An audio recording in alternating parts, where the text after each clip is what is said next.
The Al Jazeera investigation Gold Mafia provides an in-depth examination of the illicit gold smuggling operations in Zimbabwe, revealing a complex network of corruption that connects government officials, businessmen, and organized crime groups. The documentary illustrates how the gold trade is used to siphon off significant resources from the country, exacerbating poverty and hindering economic development. Summary of Gold Mafia. The investigation begins with the premise that Zimbabwe has abundant gold resources, but due to a combination of political instability, corruption, and poor regulatory practices, a large portion of the gold is smuggled out of the country illegally. Al Jazeera's investigative team utilized undercover methods to expose the mechanisms of this trade, including interviews with key figures in the smuggling operations, logistical arrangements for transporting gold, and the complicity of government officials who turn a blind eye or actively participate in the illegal activities. The investigation highlights several methods used by smugglers to evade detection, including the use of private flights, false documentation, and corrupt officials who facilitate the process. It also suggests a direct connection between the illegal gold trade and the funding of criminal enterprises. Key players.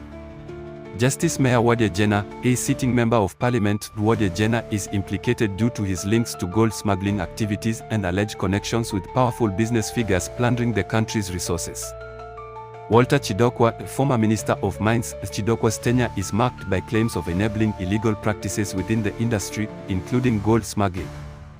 Pius Jomba, alleged smuggler and businessman. Jomba is said to have facilitated some of the underground operations alongside high-ranking officials. Sekonason Lovu, a businessman with interest in mining, and Lovu is reported to be involved in financing smuggling operations and coordinating logistics for sending gold out of the country. Remla Chikino, identified as a key smuggler, Chikino is noted for playing a central role in the logistics and transport of illegally mined gold. Other notable figures. The investigation also hints at involvement from a bunch of whites in Zimbabwe who met through Polo Cross in Zimbabwe.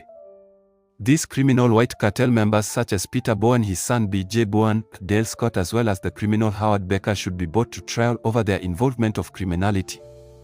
Other members are Ewan Macmillan and Simon Rudland. Zimbabwe is increasingly becoming a haven for white criminals who are supported by Dictator Mnangagwa. These whites are in cahoots with Dictator Mnangagwa and are stealing our resources. Broader implications.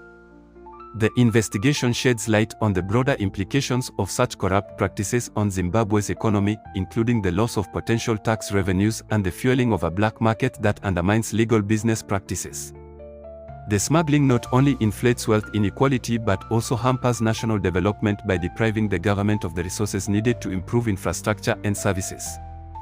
In conclusion, Al Jazeera's Gold Mafia presents a compelling narrative that calls for greater accountability and transparency in Zimbabwe's mining sector, highlighting the urgent need to combat corruption and reform practices to safeguard the country's wealth for its citizens.